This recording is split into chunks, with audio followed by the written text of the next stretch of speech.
Hello everyone, welcome in the world of chemistry, welcome in the world of Arise. So this is your chemistry mentor Siddharth sir and बच्चों पिछले वाले video में हम लोगों ने discuss किया था मोल कॉन्सेप्ट के दो डेफिनेशन। जैसे पहला डेफिनेशन था 1 mole is equal to Avogadro number और दूसरा डेफिनेशन था 1 mole is equal to atomic weight of atom. बच्चों एटॉमिक वेट मतलब क्या होता है? एटॉमिक वेट मतलब एटम का वेट, उसी का दूसरा नाम आप बोल सकते हो एटॉमिक वेट या फिर एटॉमिक मास या फिर मोलार मास। ओके, सो आज का जो बेसिकली वीडियो होने वाला है वो होने वाला है आपके किसके ऊपर? Definition number 3, 4, 5 and 6। Okay guys, तो with that being said let's get started with our beautiful session that is definition number 3 of mole. Okay, so first thing first, definition number 3 क्या कहता है बच्चों? Definition number 3 for what? For 1 mole. Okay, तो definition number 3 क्या कहता है? 1 mole यानी क्या होता है? 1 mole is equal to molecular weight, molecular weight किसका? Of molecule. जैसे अगर अगर एटम होता, जैसे अगर कार्बन है सिंगल अगर है तो वो क्या होता है? एटम। अगर दो एटम कंबाइन हो जाए, जैसे कार्बन दो ऑक्सीजन मिलके CO2 बना, तो ये क्या बनेगा? मॉलिक्यूल। तो molecule, what is molecule? Combination of atom. तो मॉलिक्यूल के लिए जो वेट होगा उसे हम लोग क्या बोलेंगे सर? Molecular weight. मॉलिक्यूल का वेट मतलब क्या होता है sir? That is molecular weight. तो इसको आप बोलोगे मॉलिक्यूलर वेट या फिर आप बोलोगे क्या? मॉलिक्यूलर वेट का दूसरा नाम है मॉलिक्यूलर मास। ओके, तो यहाँ पे होगा मॉलिक्यूलर मास ऑफ मॉलिक्यूल। उसके बाद मोलार मास बोलो, मॉलिक्यूलर मास बोलो, सभी का मीनिंग सेम है। मॉलिक्यूलर मास होगा या फिर आप यहाँ बोल सकते हो क्या sir? Molar mass of molecule. तो बच्चों सबसे पहले ये डेफिनेशन अगर आपको समझना है तो मोलार मास आपको निकालने आना चाहिए। ठीक, तो मोलार मास हर एक कंपाउंड का कैसे निकाला जाता है? तो इसके लिए आपको पिछला वीडियो यानी जहां पे मैंने आपको एटॉमिक वेट लिखे दिया था up to atomic number 20, element up to 20 जो है उनका एटॉमिक वेट अगर आपको याद है तो आप यहाँ पे मॉलिक्यूलर वेट आप कंपाउंड का फाइंड कर सकते हो। ठीक, तो मैं यहाँ पे फिर से एक बार आपके लिए हर एक एटम का एटॉमिक वेट आपको लिख के दूंगा। उसके बाद हम लोग क्या करेंगे? हम लोग मॉलिक्यूलर मास कंपाउंड का निकालेंगे। ऑलराइट, तो सबसे पहले सुनो, सबसे पहले अगर मैंने क्या लिया? अगर मैंने लिया हाइड्रोजन, ठीक है, तो हाइड्रोजन का बच्चों एटॉमिक नंबर कितना होता है? 1। हाइड्रोजन के बाद कौन आता है? हेलियम। ठीक है, फिर लिथियम, ह हे ली, उसके बाद क्या बोलेंगे? बे, उसके बाद ब क न ओ फ ने। मैंने आपको कल वाले लास्ट वाले लेक्चर में ये कैसे याद करते हैं इसको मैंने बताया था आपको। ठीक, तो ह हे ली बे ब क न ओ फ ने। तो एटॉमिक नंबर 1 होगा, यहाँ पे एटॉमिक नंबर 2, 3, 4, 5, 6, 7, 8, 9 और यहाँ पे क्या होगा बच्चों? That is 10। तो इनका जो एटॉमिक वेट है, ये एटॉमिक वेट क्या आएगा? ठीक है, तो सबसे पहले अगर मैं यहाँ पे लिखूं इनका एटॉमिक वेट या फिर आप बोलो मोलार मास, तो हाइड्रोजन का एटॉमिक वेट कितना होता है? 1। जहाँ पे E1 नंबर है वहां पे हम लोग क्या करते हैं? डबल करते हैं। तो यहाँ पे हम लोग क्या करेंगे? हेलियम का डबल यानी 4 होगा। यहाँ का क्या होगा? ऑड नंबर है, यहाँ ऑड नंबर है। नाइट्रोजन का ऑड नंबर है लेकिन यहाँ पे 14 होता है। जहाँ पे ऑड नंबर होता है हम लोगों ने क्या किया था? Double plus 1। तो लिथियम का क्या होगा यहाँ पे? 7। बेरिलियम का कितना होगा? 8। बोरॉन का 11। ठीक है, कार्बन का 12, ऑक्सीजन का यहाँ पे 16, फ्लोरीन का यहाँ पे कितना होगा? 19 और ये कितना होगा? 20। ओके गाइस, तो यहाँ पे मैंने अप टू 10 यहाँ पे एटॉमिक वेट मैंने लिखा है। ठीक है, तो इसके आगे जो है, इसके आगे हम लोग अब सीखेंगे मॉलिक्यूलर मास कैसे निकालेंगे। सबसे पहले अगर मैं लिखूं H2O, ओके गाइस, तो H2O का अगर आपको क्या करना है? मॉलिक्यूलर मास, मोलर मास आपको अगर क्या करना है? फाइंड करना है, तो कैसे फाइंड करेंगे? ऑलराइट, तो सबसे पहले आप क्या करोगे? हाइड्रोजन यहाँ पे चेक करो। तो हाइड्रोजन का एटॉमिक नंबर कितना है सर? 1। इसका वेट कितना है? 1। तो हम लोग क्या लिखेंगे इसके लिए? क्या लिखेंगे हम लोग? ऐसे फाइंड करेंगे सर, एटॉमिक वेट किसका? Atomic weight of hydrogen. ठीक, तो यहाँ पे कौन कौन है? हाइड्रोजन और ऑक्सीजन। तो हम लोग लिखेंगे एटॉमिक वेट ऑफ हाइड्रोजन। कितने हाइड्रोजन है? 2। तो इसको मल्टीप्लाई करना है आपको किससे? 2 से। ठीक है, प्लस प्लस यहाँ पे और कौन है? ऑक्सीजन है। तो इसके लिए आप क्या लिखोगे? इसके लिए आप क्या लिखोगे? एटॉमिक वेट ऑफ ऑक्सीजन कितना होता है? दैट इज यहाँ पे मैंने लिखा है देखो, atomic weight of oxygen is 16। तो हम लोग यहाँ पे लिखेंगे या फिर आप ऐसे बोलो, पहले आप लोग लिख लेंगे एटॉमिक वेट ऑफ क्या, ऑक्सीजन। तो गाइज मैंने क्या किया, H2O का अगर आपको वेट निकालना है, मॉलिक्यूलर मास निकालना है, तो हम लोग लिखेंगे एटॉमिक वेट ऑफ हाइड्रोजन, यहाँ पे 2 हाइड्रोजन थे इसलिए मैंने यहाँ पे 2 से मल्टीप्लाई किया, प्लस ऑक्सीजन था तो मैंने एटॉमिक वेट ऑफ ऑक्सीजन यहाँ पे कर लिया। तो यहाँ से जो मैंने डेटा लिखा है उससे आप यहाँ पे वैल्यू रखो और आपको आंसर मिल जाएगा। जैसे फॉर एग्जांपल अगर एटॉमिक वेट ऑफ हाइड्रोजन आपको निकालना है तो एटॉमिक वेट ऑफ हाइड्रोजन कितना आएगा, हाइड्रोजन का वेट होगा 1, तो 1 आएगा यहाँ पे, 1 इंटू यहाँ पे कितना हाइड्रोजन 2, प्लस ऑक्सीजन का वेट कितना होगा 16, यहाँ पे 16 है। तो अगर आप यहाँ पे कैलकुलेट करोगे तो यहाँ पे 2 + 16 that is going to be 18, यहाँ पे बोलोगे आप ग्राम। ठीक, यहाँ पे तो वाटर का वेट कितना आया, that is going to be 18 gram. तो ऐसे आप क्या करोगे, हर एक स्पीसीज का आप वेट कैलकुलेट करोगे। जैसे अगर आपको मैं बोलूं कि सर आपको फाइंड करना है एटॉमिक वेट किसका, ऑफ एटॉमिक वेट ऑफ, आपको फाइंड करना है atomic weight of carbon dioxide. तो कार्बन डाइऑक्साइड का वेट कैसे निकालेंगे हम लोग, तो कार्बन डाइऑक्साइड का वेट अगर आपको निकालना है तो सबसे पहले आप क्या करोगे, यहाँ पे 1 कार्बन है और 2 ऑक्सीजन है, तो हम लोग लिखेंगे क्या, दैट इज मोलार मास बोलो या फिर आप बोलो मॉलिक्यूलर वेट, सबका मीनिंग सेम है, ठीक है। मॉलिक्यूलर वेट ऑफ CO2 ये किसके इक्वल आएगा guys, molecular weight of CO2 में कौन कौन है, कार्बन प्लस ऑक्सीजन। तो मैं यहाँ पे लिखूंगा, क्या लिखूंगा, that is atomic weight of carbon plus oxygen का वेट कितना होगा, यहाँ पे आप ऐसे लिखो, पहले यहाँ पे लिखोगे क्या, एटॉमिक वेट ऑफ ऑक्सीजन, ठीक है ना। तो ऑक्सीजन कितना है गाइस, यहाँ पे ऑक्सीजन 2 है, तो हम लोग इसके लिए कैसे लिखेंगे, इसको मल्टीप्लाई करो किससे, 2 से, तो ये जो 2 मल्टीप्लाई होगा तो आप यहाँ पे क्या लिखोगे, देखो atomic weight of carbon, carbon कहाँ है सर, कार्बन यहाँ है, कार्बन का वेट कितना होगा, कार्बन का वेट होगा 12, मतलब यहाँ पे मैंने क्या लिखा, एटॉमिक वेट कार्बन का 12। उसके साथ साथ आगे अगर आप देखोगे तो यहाँ पे क्या होगा, atomic weight of oxygen, oxygen का वेट कितना है सर, ऑक्सीजन का वेट अपने पास दिया है 16 ग्राम, तो मैं क्या करूंगा, एटॉमिक वेट ऑफ ऑक्सीजन लिखूंगा 16 मल्टीप्लाइड बाय कितना ऑक्सीजन, 2 ऑक्सीजन, ठीक। तो यहाँ पे क्या होगा 12 अगर आप ये करोगे that is 32, that is going to be 44 gram. Clear. तो इस तरह से आपको कोई भी अगर कंपाउंड दिया जाए तो आप ये वाला हर एक एटम का एटॉमिक वेट यूज करके आप कैलकुलेट कर सकते हो। क्लियर है यहाँ तक। तो इसके आगे हम लोग देखेंगे आपका नेक्स्ट एग्जाम्पल। ओके, तो इसका एग्जाम्पल नंबर 2 सुनो। अगर मैंने क्या किया, मान लो हमारे पास ये वाला आइटम है, जैसे हमारे पास लिया हम लोगों ने ग्लूकोज, तो सर ग्लूकोज का मॉलिक्यूलर फार्मूला क्या होगा, ठीक। तो गाइज ग्लूकोज का मॉलिक्यूलर फार्मूला होता है क्या, दैट इज C6H12O6। अब जब मैं आगे चैप्टर पढ़ाऊंगा मोल कॉन्सेप्ट, तो जितने मैं मॉलिक्यूलर मास अभी बता रहा हूँ वो सब आपको यूज होंगे, ठीक। तो अच्छे से समझो, एक एक कॉन्सेप्ट में जो समझा रहा हूँ एकदम बेसिक से हम लोग समझाएंगे। तो सबसे पहले क्या कर रहे हैं, अगर आपको ग्लूकोज का मॉलिक्यूलर वेट चाहिए तो ग्लूकोज में कौन कौन है सर, यहाँ पे कार्बन है, कार्बन कितने हैं 6, तो यहाँ पे हाइड्रोजन कितना है 12 प्लस ऑक्सीजन कितना है, ऑक्सीजन है आपका 6। तो हम लोग यहाँ पे फाइंड कैसे करेंगे, तो here we are going to find atomic weight of this atoms. तो सबसे पहले हम लोग लिखेंगे क्या सर, दैट इज यहाँ पे लिखो आप मॉलिक्यूलर वेट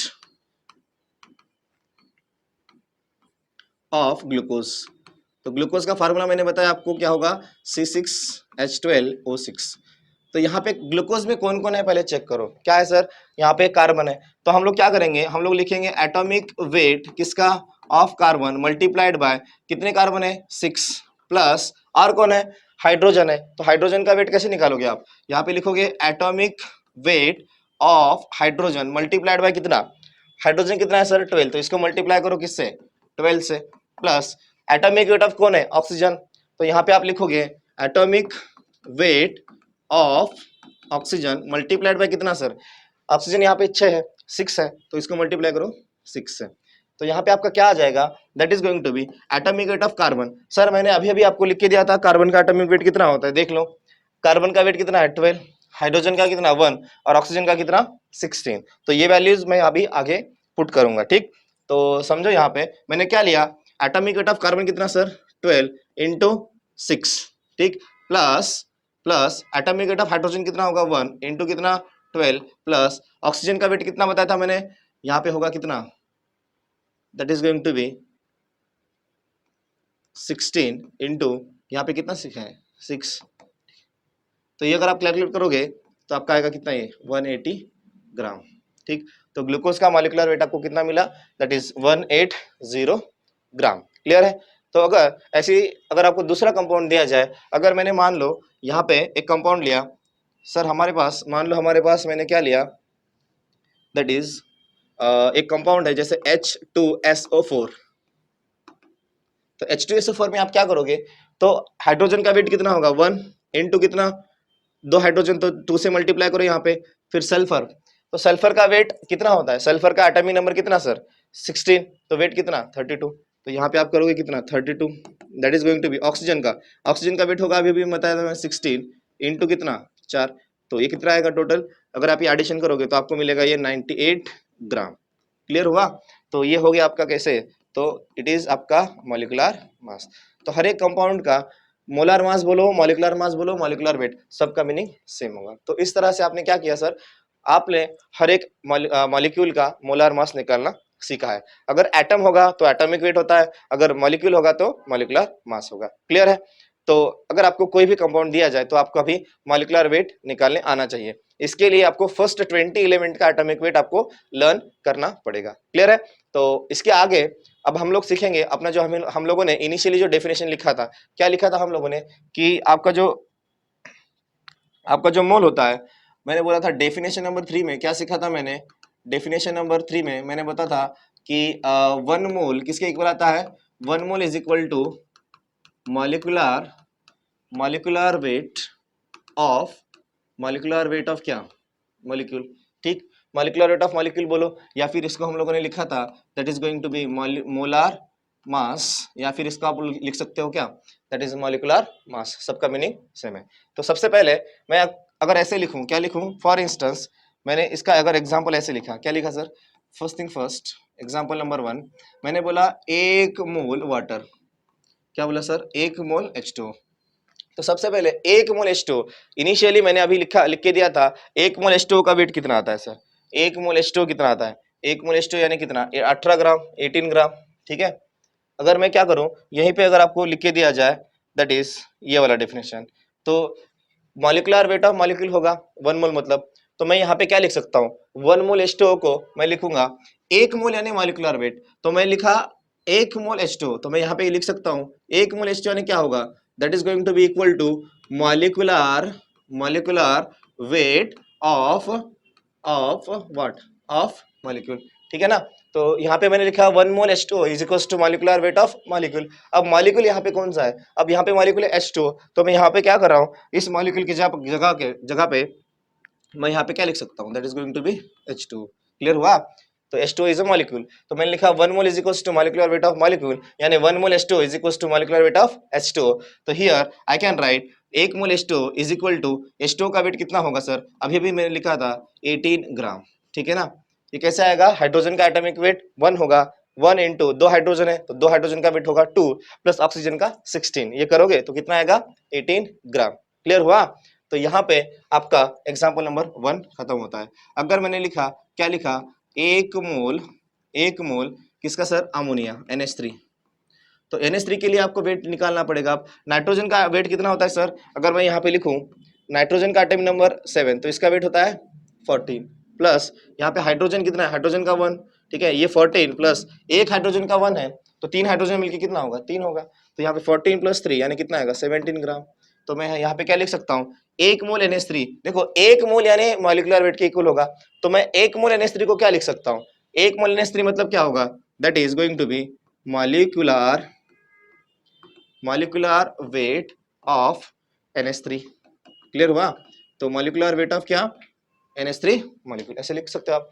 तो सबसे पहले आप अगर लिखना चाहो आगे क्या लिखोगे, मॉलिक्यूलर वेट ऑफ NH3 अभी आपने निकाला कितना होगा सर, तो यहाँ पे होगा 17, तो मैं यहाँ पे लिख रहा हूँ that is going to be 17 gram. समझ में आ रहा है। तो वेरी सिंपल है। अगर 1 मोल कार्बन बोलता हूं तो 1 मोल कार्बन का वेट कितना होगा, उसके एटॉमिक वेट के इक्वल।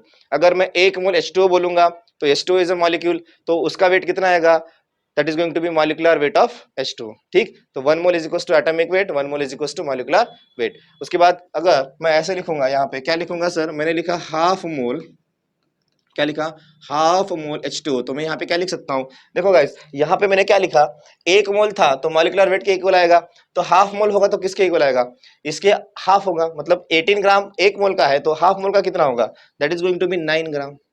18 का हाफ करो तो 9 ग्राम आएगा। अगर मैं ऐसे लिखूं, क्या लिखूं, यहाँ पे मैंने लिखा 2 मोल वाटर हमारे पास है, तो मैंने बोला अपने पास कितना वाटर है, 2 मोल H2O है, तो 2 मोल का, 1 मोल का कितना है सर, 1 मोल यानी कितना, 18 ग्राम। देखो ध्यान से, 1 मोल यानी कितना, 18 ग्राम, 18 ग्राम। तो अगर मैंने लिखा 2 मोल H2O हमारे पास है, तो 1 का 18 तो 2 का कितना हुआ, ठीक है। तो अगर 5 रुपए में 1 चॉकलेट आ रहा है तो 10 में कितना आएगा, 10 में 2 आएगा, सिंपल। तो यहाँ पे 1 मोल के लिए हम लोगों ने 18 लिखा, तो 2 मोल के लिए आप क्या लिखोगे sir, 2 mole H2O is equal to 1 mole का 18, तो 2 का कितना होगा, 2 into 18, that is going to 36 gram. I hope ये डेफिनेशन आपको समझ में आ रही होगी। एक और एग्जांपल देख सकते हो आप, ठीक है। अगर मैंने क्या लिखा, ऐसा लिखा, ठीक है ना, मैंने क्या लिखा, 5th नंबर एग्जांपल, सपोज मैंने लिखा 1 मोल ग्लूकोज, ठीक है ना, तो मैंने लिखा 1 मोल ग्लूकोज, तो ये किसके इक्वल आएगा रे, 1 मोल ग्लूकोज, क्या ग्लूकोज मतलब क्या होता है, ग्लूकोज का फार्मूला अभी सिखाया था मैंने, C6H12O6। तो मैं क्या लिख सकता हूँ, 1 मोल यानी क्या होता है, मॉलिक्यूलर वेट के इक्वल, तो मैं यहाँ पे लिख सकता हूँ मॉलिक्यूलर मास बोलो या मॉलिक्यूलर वेट बोलो ऑफ ग्लूकोज, ठीक है। मैंने एक बार मॉलिक्यूलर वेट लिखा, कभी कभी मैंने लिखा मॉलिक्यूलर मास, कभी कभी मैंने लिख रहा हूँ मोलर मास, तो इसका सबका मीनिंग सेम है, कंफ्यूज नहीं होना है, ठीक। तो यहाँ पे मैंने लिखा मोलर मास ऑफ ग्लूकोज। अभी मैंने कैलकुलेट किया था इसका, अगर आप वेट निकालने जाओगे ग्लूकोज का, तो ग्लूकोज का वेट कितना आएगा गाइस, यहाँ पे चेक कर सकते हो आप, ग्लूकोज का वेट कितना आएगा, 180 ग्राम। क्लियर, तो मैं यहाँ पे ग्लूकोज का वेट लिख रहा हूँ 180 ग्राम, तो ध्यान से समझो। तो क्या दिया है सर, 1 मोल H ग्लूकोज, तो 1 मोल ग्लूकोज किसके इक्वल आएगा, मोलर मास ऑफ ग्लूकोज, जो कि कितना आया था, दैट इज, मैं यहाँ पे लिख सकता हूँ, that is going to be 180 gram. समझ में आ रहा है। तो ऐसी तरह से आप अलग अलग डेफिनेशन आप बना सकते हो। तो डेफिनेशन नंबर 2 आपको अभी क्लियर हुआ होगा, क्लियर है। तो इसके बाद हम लोग चलेंगे डेफिनेशन नंबर 4 की तरफ, क्लियर है। तो अच्छे से ये नोट डाउन तो कर लीजिए। नेक्स्ट डेफिनेशन, तो डेफिनेशन नंबर 4 क्या कहता है, सुनो हियर, डेफिनेशन नंबर 4, ठीक। तो सबसे पहले ये क्या कहता है समझो, मैंने अभी लिखा था 1 मोल, ठीक है।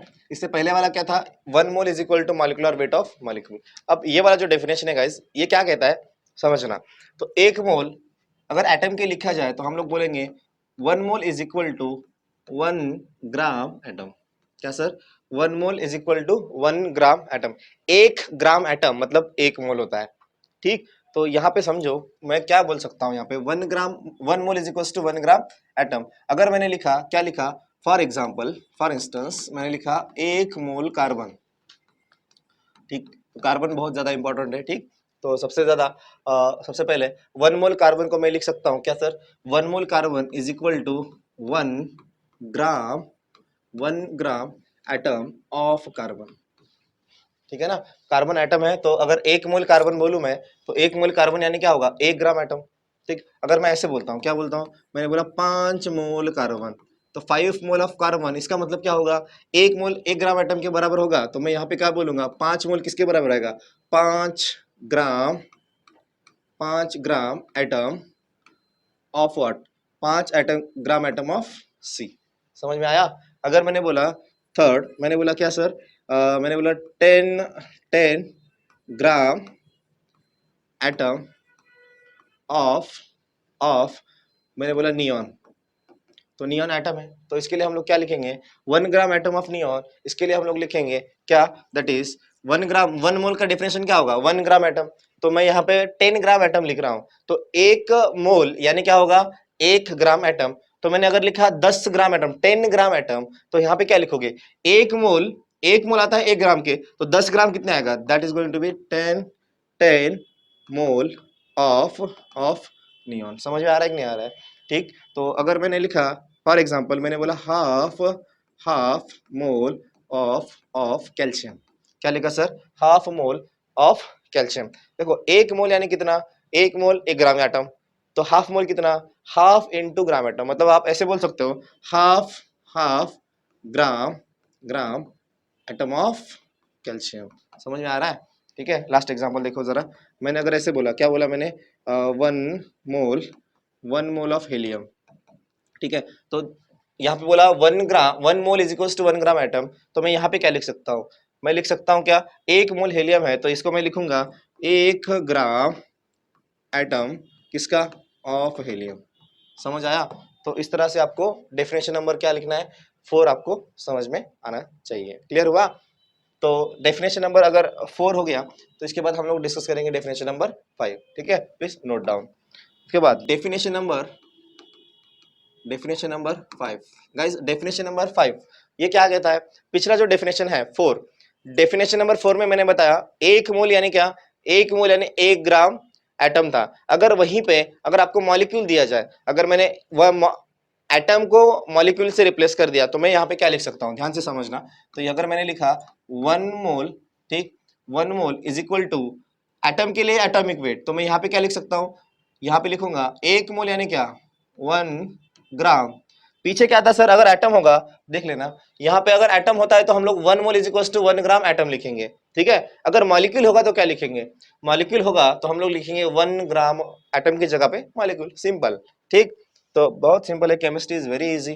ठीक, तो 1 मोल इक्वल्स टू हम लोग क्या लिखेंगे, 1 ग्राम, 1 ग्राम क्या लिखेंगे भाई साहब, बताओ क्या लिखेंगे, मॉलिक्यूल लिखेंगे, है ना? समझ में आ रहा है कि नहीं आ रहा है? तो मैंने लिखा 1 mole is equal to 1 gram molecule. तो अब 1 ग्राम मॉलिक्यूल जो मैंने लिखा है, 1 ग्राम मॉलिक्यूल ये क्या होता है, सपोज मैंने यहाँ पे एक एग्जांपल लिया बच्चों, क्या लिया, फॉर इंस्टेंस, फॉर एग्जांपल मैंने बोला 1 मोल वाटर, क्या बोला, पानी पानी पानी, है ना? तो 1 मोल H2, अगर मैंने लिखा 1 मोल H2, तो इसको आप कैसे लिखोगे, 1 मोल पानी, पानी को मतलब आप बोल सकते हो डाइहाइड्रोजन मोनोऑक्साइड, जिसको केमिस्ट्री अच्छे से आता है वो बोलेगा डाइहाइड्रोजन मोनोऑक्साइड। सिंपल पानी भी बोलोगे तो उसका मतलब सेम ही होता है। ठीक है ना? तू समझा? हाँ। नहीं, तू समझा नहीं। तो सबसे पहले समझो, 1 मोल H2 मैंने लिखा, तो गाइस 1 मोल यानी क्या होगा, 1 ग्राम मॉलिक्यूल, तो ये मॉलिक्यूल है, एटम नहीं है। अगर एटम होता तो मैं क्या लिखता, एटम होता तो मैं लिखता 1 ग्राम एटम, लेकिन अब ये H2 इज अ मॉलिक्यूल, तो इसके लिए क्या लिखोगे, 1 mole H2 is equal to, यहाँ पे बोलोगे आप 1 ग्राम ग्राम मॉलिक्यूल किसका, 1 ग्राम मॉलिक्यूल किसका सर, भाई साहब बताओ, 1 mole is equal to 1 gram molecule किसका sir, 1 mole molecule of water. समझ रहा है? तो अच्छे से समझो क्या बता रहा हूं मैं। अगर मैंने लिखा 2 मोल पानी, है ना, पानी पानी पानी, बहुत सारा पानी है, तो 2 मोल H2, अगर 1 मोल को मैंने लिखा 1 gram atom, 1 gram molecule of H2, तो 2 के लिए क्या लिखूंगा, तो मैं 2 के लिए लिखूंगा 2 ग्राम molecule of what, of H2। समझ में आ रहा है? तो ऐसे बहुत इजी इजी होता है डेफिनेशन, केमिस्ट्री इजी होता है। तो अगर मैंने लिखा 3 मोल पानी, तो पानी पानी अगर आप लिखोगे तो क्या आएगा भाई साहब, तो 1 मोल के लिए 1 ग्राम एटम, तो 3 मोल के लिए कितना आएगा बताओ, 3 ग्राम, 3 ग्राम मॉलिक्यूल ऑफ पानी। क्लियर हुआ? तो इस तरह से आप डेफिनेशन बना सकते हो। अब एक और चीज अगर मैं बताऊं, तो डेफिनेशन 2 और डेफिनेशन 1 को अगर मैं थोड़ा सा सेकेंड को अगर मैं कंपेयर करूं, तो हम लोग क्या कर सकते हैं, जैसे अगर आपको मैं बताऊं, अगर मैंने ऐसे लिखा, क्या लिखा, मैंने लिखा, ठीक है, ये आगे बताऊंगा फिर से, 1 मोल H2, तो according to definition number second, definition second क्या कहती है, third sorry, 1 mole water equals to what, यहाँ पे होता है मोलार मास ऑफ H2। ठीक है ना? अब यहाँ पे मैंने क्या बोला, 1 मोल H2 किसके बराबर आएगा, 1 मोल H2 किसके बराबर आएगा, 1 mole H2 is equal to क्या सर, 1 मोल H2 यानी 1 ग्राम मॉलिक्यूल ऑफ H2। जैसे यहाँ पे था देखो, 1 मोल H2 मतलब 1 ग्राम मॉलिक्यूल ऑफ H2, मतलब मैं 1 मोल H2 को ऐसे भी लिख सकता हूँ, that is 1 gram, 1 gram molecule किसका, ऑफ ऑफ H2। ठीक है ना? तो यहाँ पे मैंने लिखा 1 ग्राम मॉलिक्यूल ऑफ H2। देखो जरा आपको कुछ कुछ दिख रहा है कि नहीं दिख रहा है? ठीक है, दिखेगा भाई, देख 1 मोल H2, यहाँ पे भी 1 मोल H2, तो दोनों जगह पे क्या है सर, 1 मोल H2, तो दोनों जगह पे अगर 1 मोल H2 है, तो मैं क्या कर सकता हूँ, LHS इक्वल है तो इसको सेम लिखो, तो मैं बोल सकता हूँ 1 ग्राम एट 1 ग्राम मॉलिक्यूल H2 किसके इक्वल आएगा, मोलर मास ऑफ H2।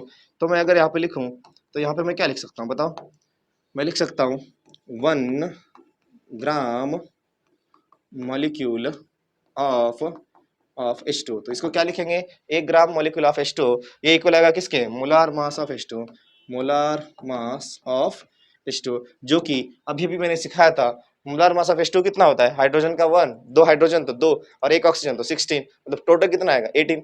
तो इस तरह से अगर आपको अलग अलग डेफिनेशन दिया जाए तो आप क्या करोगे, दोनों को कंपेयर कर सकते हो, ठीक है ना। तो यहाँ पे आपका आंसर बन सकता है क्या, that is 1 gram molecule of H2 is equal to molar mass of H2। Molar mass of H2 कितना था, 18 ग्राम। तो ये आपका आंसर यहाँ पे 18 ग्राम आ गया है। तो गाइस आपको समझ में आया होगा डेफिनेशन नंबर 5, ठीक है ना। तो डेफिनेशन नंबर 1 क्या था, डेफिनेशन नंबर 1 कहता है 1 मोल इक्वल्स टू होता है एवोगाड्रो नंबर। डेफिनेशन नंबर 2 क्या कहता है, 1 mole is equal to atomic weight of atom. Definition number 3 क्या कहता है, 1 mole is equals to molecular weight of molecule. और उसके बाद डेफिनेशन नंबर 4 जो मैंने देखा क्या था, 1 मोल अगर एटम होगा तो 1 mole is equal to 1 gram atom, ठीक। एटम होगा तो बोलेंगे 1 ग्राम एटम ऑफ जो भी आपका स्पीसीज दिया है। अगर मॉलिक्यूल होगा तो क्या बोलेंगे, 1 mole is equal to 1 gram molecule. तो ये पर डेफिनेशन नंबर 5 था। अब इसके आगे जो डेफिनेशन है वो किसके लिए है, only for gas. Last definition है 1 मोल का, तो अच्छे से समझो, ठीक। तो यहाँ पे आपको क्या दिया गया है, तो डेफिनेशन नंबर कौन सा लास्ट, तो उससे पहले ये आप नोट डाउन करो, ठीक। तो मैं डेफिनेशन नंबर अब 6 पढ़ाऊंगा, ठीक, देखेंगे। चलो सबसे पहले हम लोग देखेंगे डेफिनेशन नंबर कौन सा वाला, that is going to be definition number last 1 mole का। तो आपके बाद आपका इसके बाद मोल कॉन्सेप्ट पूरा क्रिस्टल क्लियर हो जाएगा, क्लियर। तो यहाँ पे समझो लास्ट डेफिनेशन है अपना, 1 mole 1 mole is equal to, 1 mole यानी क्या होगा, that is going to be 22.4 litre, ठीक है, for any gas at STP condition. तो यहाँ पे मैंने एक बात लिखी है, एसटीपी कंडीशन। सबसे पहले समझो एसटीपी कंडीशन क्या होता है। मैंने अगर लिखा एसटीपी तो गाइस इसका मतलब होता है, एस मतलब होता है स्टैंडर्ड, ठीक है, टी मतलब क्या होगा, टेम्परेचर, एंड पी मतलब क्या होगा, प्रेशर, ठीक है ना, वेरी इजी। स्टैंडर्ड टेम्परेचर क्या होता है, स्टैंडर्ड टेम्परेचर आपको बता जाए तो ये होता है कितना, 0 डिग्री सेल्सियस, ठीक है ना। 0 डिग्री सेल्सियस मतलब कितना केल्विन, और इसको आप बोल सकते हो 273 केल्विन, ठीक है ना। तो टेम्परेचर आपको लिखेंगे 0 डिग्री सेल्सियस, और आपका प्रेशर कितना होगा, प्रेशर बोलोगे आप 1 atm, ठीक है ना। तो ये आपका कौन सा कंडीशन है, स्टैंडर्ड कंडीशन है, क्लियर हुआ। तो यहाँ पे ये मैंने क्या लिखा देखो ध्यान से जरा, 1 mole is equal to 22.4 litre. Guys ये जो लीटर आपको दिख रहा है, लीटर यानी किसका यूनिट है, ये वॉल्यूम का। मतलब ये जो आपको डेफिनेशन कहती है, इसका डेफिनेशन का मीनिंग क्या है समझो। यहाँ पे ऐसे बोला जा सकता है कि the volume of any gas at STP is 22.4 litre, ठीक है। तो कोई भी अगर गैस है उसको हम लोगों ने स्टैंडर्ड टेम्परेचर एसटीपी कंडीशन पर अगर रखा है तो इसका मतलब उसका वॉल्यूम कितना होना चाहिए, 22.4 लीटर। समझ में आया, तो इसका मतलब ये होता है, ठीक है। अब यहाँ पे किसका वॉल्यूम, कितना अमाउंट होगा वॉल्यूम का, तो यहाँ पे आप बोल सकते हो वॉल्यूम ऑफ एनी गैस कितना, ये था 1 मोल के लिए, ठीक है। मतलब ऐसे बोल सकते हो आप कि volume of 1 mole of gas at STP is 22.4 litre, ठीक है। क्या होता है ये, 22.4 लीटर। मतलब ये डेफिनेशन यहाँ पे मैंने आपको समझाया क्या होता है, 1 मोल का जो वॉल्यूम होता है वो कितना होता है, 22.4। ये किस कंडीशन पर होगा, स्टैंडर्ड टेम्परेचर एंड प्रेशर। समझ में आ रहा है। तो अगर फॉर एग्जाम्पल अगर मैं, और एक और बात कि यहाँ पे जो मैंने 22.4 लिखा है इसको हम लोग बोलते हैं क्या, it is called as molar volume. इसको क्या बोलेंगे sir, it is called as molar volume. Molar बोलो या मोलार बोलो, सबका मीनिंग सेम है। तो डेफिनेशन नंबर लास्ट क्या कहती है कि अगर कोई भी गैस है, जैसे मैंने बोला 1 मोल ऑक्सीजन है और उसका टेम्परेचर और प्रेशर मैंने ये वाला लिखा है, ठीक, 0 और 1 atm। तो यहाँ पे एसटीपी कंडीशन पर अगर कोई भी गैस है, दुनिया का कोई भी गैस अगर आप एसटीपी कंडीशन पर रखोगे तो अगर 1 मोल होगा तो 1 मोल गैस का वॉल्यूम कितना आएगा, 22.4 लीटर। अगर यहाँ पे एग्जाम्पल देखे जाए तो गाइस अगर मैं यहाँ पे ऐसे लिखूं, क्या लिखूं, that is for example, example number 1, ठीक है ना। अगर मैंने ऐसे लिखा, क्या लिखा, मैंने लिखा 1 मोल हीलियम गैस एट एसटीपी, ठीक है ना। तो अगर मैंने बोला 1 मोल हमारे पास क्या है, हीलियम गैस है एसटीपी कंडीशन पर, तो उसका वॉल्यूम कितना आएगा, ठीक है। तो 1 मोल का वॉल्यूम होता है किसका, कितना, 22.4 लीटर। कोई भी अगर गैस है तो गैस के लिए वॉल्यूम कितना बनेगा, 22.4 लीटर। तो मैं यहाँ पे क्या लिख रहा हूँ, 1 mole of helium gas equals to क्या आएगा, that is going to be 22.4 litre of what, of helium gas. समझ में आ रहा है, ठीक है। यहाँ पे 1 मोल होना जरूरी है, 1 मोल का वॉल्यूम होता है 22.4 लीटर। अगर मैं यहाँ पे लिखूँ, क्या लिखूँ, मैंने बोला 1 मोल, मैंने बोला क्या, मैंने बोला 1 मोल H2, तो मैं H2 गैस है तो इसको मैं क्या लिख सकता हूँ, 22.4 लीटर, ठीक है, of hydrogen gas, of hydrogen gas. समझ रहा है कि नहीं समझ रहा है, ठीक है, समझ में आना चाहिए। अगर मैंने बोला केम है ना, मैंने बोला क्या सर, मैंने बोला ऑक्सीजन गैस, ठीक है, कितना gas, 1 mole oxygen gas, 1 mole hydrogen gas, 1 mole oxygen gas. तो यहाँ पे क्या लिखोगे, 1 mole oxygen gas equals to, आप लिखोगे कितना, 1 मोल यानी कितना होता है 22.4 litre of what, which gas, oxygen gas. Very very simple, बहुत इजी डेफिनेशन है।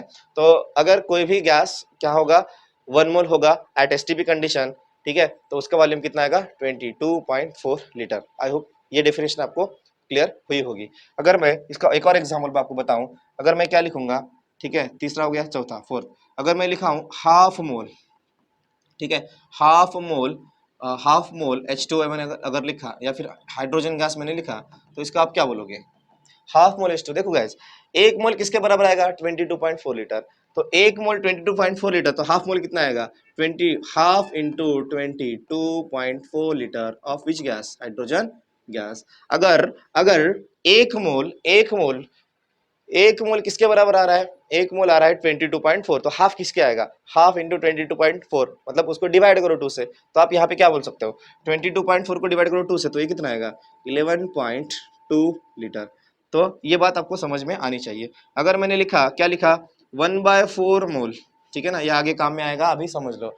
अगर मैंने हाफ मोल लिखा तो वॉल्यूम कितना आएगा, 22.4 लीटर, ठीक। तो अगर मैंने 1/4 लिया तो आप क्या लिखोगे, 1 मोल का कितना होगा सर, 1 मोल का 22.4 लीटर, तो 1/4 मोल के लिए क्या लिखोगे, 1/4 मल्टीप्लाइड बाय 22.4, मतलब सीधा सीधा आप लिखोगे 22.4। अगर आप यहाँ पे लिखने जाओ, इसको अगर डिवाइड करोगे तो यह आएगा 5.6 लीटर। क्लियर हुआ। तो इस तरह से आपने क्या किया सर, आपने समझ लिया कि definition number 1 2 3 4 5 and 6 for what, for 1 मोल। तो हम लोग क्या करेंगे, जितना मैंने आपको डेफिनेशन पढ़ाया, उन सारे डेफिनेशन को हम लोग क्या करेंगे, एक बॉक्स में बनाएंगे, ठीक हुआ। तो सबसे पहले ये आप क्या करो, नोट करो, ठीक है ना, राइट डाउन। तो ऑलराइट गाइस, तो आप लोगों ने ये वाला नोट कर लिया होगा। तो इसके बाद हम लोग क्या करेंगे, सारे मोल को, डेफिनेशन को एक बॉक्स में बंद करेंगे, ठीक। तो यहाँ पे चलो समझते हैं। तो अगर मैं क्या बोलता हूँ, मैंने लिखा ऐसे, क्या लिखा सर, आप तो कुछ भी लिखते रहते हो है ना। तो मैंने क्या लिखा, मैंने लिखा 1 मोल, क्या लिखा बच्चों, 1 मोल। तो 1 मोल किसके बराबर आएगा, 1 मोल यानी आएगा, सबसे पहला डेफिनेशन, 1 मोल क्या होता है, 1 मोल यानी Avogadro number of chemical entities. मतलब क्या सर, 1 मोल यानी 6.023 इंटू 10⁻23। यहाँ पे एटम बोलो, आयोन्स बोलो, या फिर क्या बोलो, कुछ भी बोलो, हम कुछ भी बोल सकते हैं ना, मॉलिक्यूल्स। तो 1 मोल इज इक्वल्स टू ये वाला नंबर, ठीक है। तो दूसरा डेफिनेशन क्या था बच्चों, दूसरा डेफिनेशन हम लोग देखा था, दैट इज 1 मोल यानी कितना होता है, 1 मोल इज इक्वल टू अगर एटम है तो क्या बोलेंगे, एटॉमिक वेट, एटॉमिक वेट किसका, ऑफ ऑफ एटम का, ठीक। अगर एटम को मैं रिप्लेस कर दूं किससे, मॉलिक्यूल से, तो इसके लिए डेफिनेशन आपका क्या बनेगा, इसका डेफिनेशन आप बोल सकते हो क्या, 1 मोल इज इक्वल टू, यहाँ पे आप बोलोगे that is molecular molecular weight of of molecule, ठीक है। उसके बाद हम लोग सीखेंगे क्या, आपका जो नेक्स्ट डेफिनेशन है। उसके बाद मैंने बताया था आपको कि 1 मोल क्या आता है। देखो यहाँ पे मॉलिक्यूलर वेट को आप लिख सकते हो मॉलिक्यूलर मास, या फिर आप लिखो मॉलिक्यूलर मास या फिर मॉलिक्यूलर मोलार मास, ठीक है, सबका मीनिंग सेम है। अगर ये हो गया पहला, दूसरा, तीसरा, चौथा डेफिनेशन क्या कहता है? एक मोल आता है किसके equal? 1 mole is equal to 1 gram atom, ठीक। एक मोल यानी कितना होता है? 1 ग्राम एटम। अगर मॉलिक्यूल होगा तो क्या लिखेंगे? 1 mole is equal to 1 gram molecule. आप ऐसे बोलोगे या फिर आप ऐसे लिखो, यहाँ पे लिख सकते हो अच्छे से, है ना, डिजाइन विजाइन बना के लिखो, ठीक। तो यहाँ पे 1 मोल इज इक्वल टू आप क्या बोलोगे? यहाँ पे आप लिखोगे 1 mole is equal to 1 gram gram gram molecule, है ना, ग्राम मॉलिक्यूल। तो 5 डेफिनेशन हो गए। तो इसके बाद लास्ट डेफिनेशन हम लोगों ने सीखा था, किसके लिए था वो? लास्ट डेफिनेशन था गैस के लिए, ठीक। तो ये कितना आएगा?